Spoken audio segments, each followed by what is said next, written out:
on and became something else. Yeah. Well, let's move on, man. Let's go to the niggaverse, Lonzo. Another big story this week, baby. Let's load up the back seat with our spare tire and let's hit the niggaverse, man. Time for this one to come home. What we got? That's right. Now let me set the scene for you and our audience. 2016, TAXSTONE is a very popular podcaster whom, by most accounts, was about that life. TAXSTONE was the podcaster. Troy Ave is a very popular New York gangster rapper. Now, in 2016, Troy Ave were beefing online very, very heavy. One of the last tweet exchanges was basically, I'll see you when I see you, and when I see you, I'm going to do what I'm going to do type stuff. That's what they were on. Long story short, both of the camps meet up at a T.I. concert in New York City in 2016, and they get into a little scuffle. Long story short, a gun is pulled out. TAXSTONE and Troy Ave are fighting for the gun. The podcaster and the gangster rapper are fighting for the gun. You know, and someone ends up shooting the gun, and someone's good friend has been killed. So that being said, TAXSTONE is facing murder right now. Troy Ave is out on bail, but he testified today. The gangster rapper testified today. So it's looking like a lot more rappers are starting to testify. Seems like Tekashi 6ix9ine started something. I'm not opposed to it, but I would love your thoughts when you hear a gangster rapper is taking the stand and saying, yes, that dude tried to shoot me and I shot him, because he's trying to obviously not face football numbers himself. Well, like I said before, when your character get your real ass in trouble, you come out of character and go to court. Your character got your ass, wrote a check that your ass couldn't cash, and now your real life person, your real life entity got to get your ass out of that shit. So I bet you he ain't going to court looking like nothing. His videos. Oh, he has the best suit on. He looks fly as hell. He go to court. He took out that khaki suit. You don't see niggas going to court in khaki suits. Talking they wear that proper shit. As hell. Talking proper, enunciating everything. Oh, all the words. He got all the verbiage. He done probably read a dictionary from A to Z. He got all. It sound like Don King probably. You're out of the proclivity of today's situation prohibits me. Whatever the case may be. But he's trying to convince the judge he ain't no thug. Because boy, when that gavel come down on your ass, your understanding gets real good. Okay, he don't want that gavel to come down against him. So this is the common sense, man. This is the part I keep telling people, man.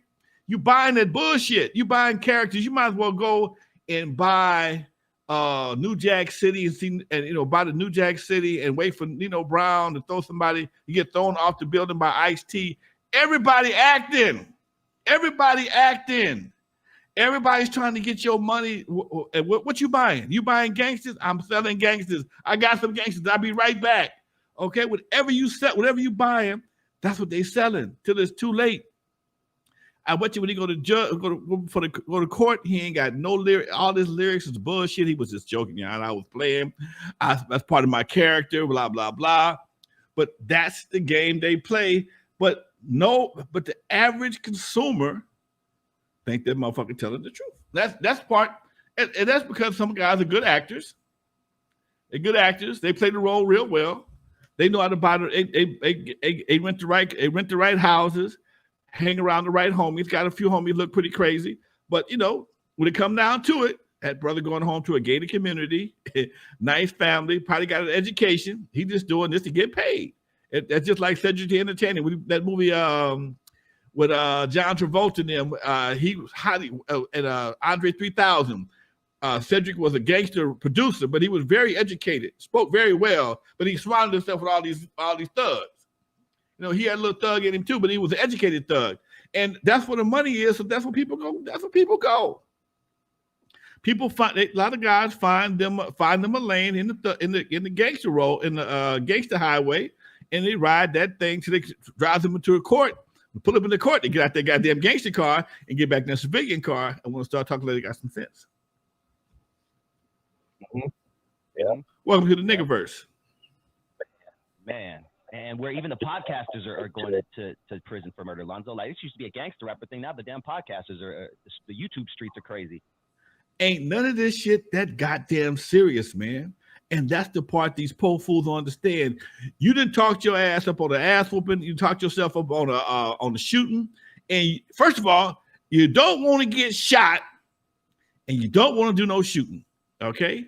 I just had a Compton judge on another show. I do Compton Chronicles, a local podcast. I had a judge on the other day, Judge Fowler. We were talking about some of the situations that people find themselves in. And, you don't want to play with these guns, man. You don't want to do that. You know, you first of all, you ain't got the money to fight the case. Okay. In most cases, you don't have the money to fight the case. All right. All them fake jewels that you wear around your neck that you're trying to protect, you can't pawn them and get enough money to hire a lawyer to stand behind you and stand next to you in court and get you off that case. Okay. He wants 25, 30,000 before you get bailed out. He wants 25, 30,000 just to go to court. And that's just been there for the arraignment.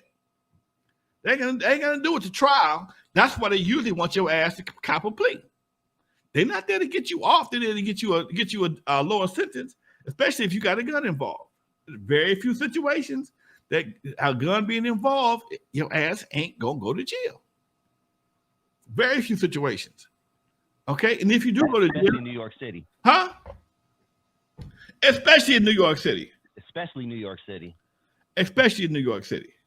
So you sit here in a city that pretty much damn near banned guns. You got a gun. First of all, you got a headache right there. Okay, somebody got shot with the gun. The one that did he shoot the other rapper or the podcaster, or a third party got shot? So the podcaster, yes, the third party got shot. It was the rapper's friend or the podcast. One of the friends. One of the really close. What you said is, two knuckleheads got into a fighting over the gun. They didn't shoot each other. They shot somebody who was just standing there watching. Okay. Exactly. And now the person that got shot, did he die? Oh, he died. Okay, so now you got two motherfuckers regretting that shit like a son of a bitch because they don't know which one to go into the penitentiary. Somebody got a murder beat. All on camera. Somebody got a murder beat. Somebody going to jail. Somebody just fucked off their families. They fucked it off. Gone, done deal, rap, put a bow on this motherfucker. It's over with. 25 to an L. Okay? Well, he might get 15 because it wasn't intentional murder, but somebody brought the gun. Whoever brought the gun got the headache, got the biggest headache. Both of them got headaches because one is in jail, one had to bail out. They both gonna need lawyers. Somebody finna get broke. Somebody about to get broke. Somebody about to go to jail. Yeah, okay. It's been going on since 2016, Lonzo. So you know those lawyers. That's just racking up, man. That's just stacking to go, dog. That's just racking up like a slap machine. Okay. I feel sorry for them, Doc. They got problems. But see, that's the fear that I've always had. When you playing with guns, or even you defending yourself and you miss and hit an innocent bystander. How in the fuck do you, especially if it's a kid or a woman or somebody who wasn't even paying attention to you motherfuckers. You end up dead because you motherfuckers out here playing badass. That's the part that would fuck me up, and anybody with a heart would fuck up as well.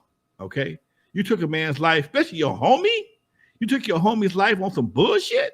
Now I bet you, if you started the root of the problem, I bet you it's based on bullshit. Bullshit. Bet you it's based on bullshit. It was all internet going back and forth. Someone said something on a podcast they didn't like. They're beefing online, and so you got two motherfuckers fighting for their freedom. Another man dead over some bullshit. That's why I call it niggerverse. Only in the niggerverse that shit makes sense. Man. Yep. You know, and TAXSTONE, literally, Lonzo, he was the man. He would have been on some Joe Budden, Joe Rogan type shit contract if he would have kept going. He was, by all accounts, the man when it comes to podcasting. I enjoyed his podcast. On the other hand, the rapper also was independent. He was making his money. He was doing his thing. They both made it, Lonzo. They both made it. But again, talk to these youngsters out there who to leave the street after they make it. But again, they can't see past their own bullshit. What happens, man, when you get that kind of money, I don't know how old these guys are. I have no idea. But I experienced late 20s. Okay, perfect. Thank you.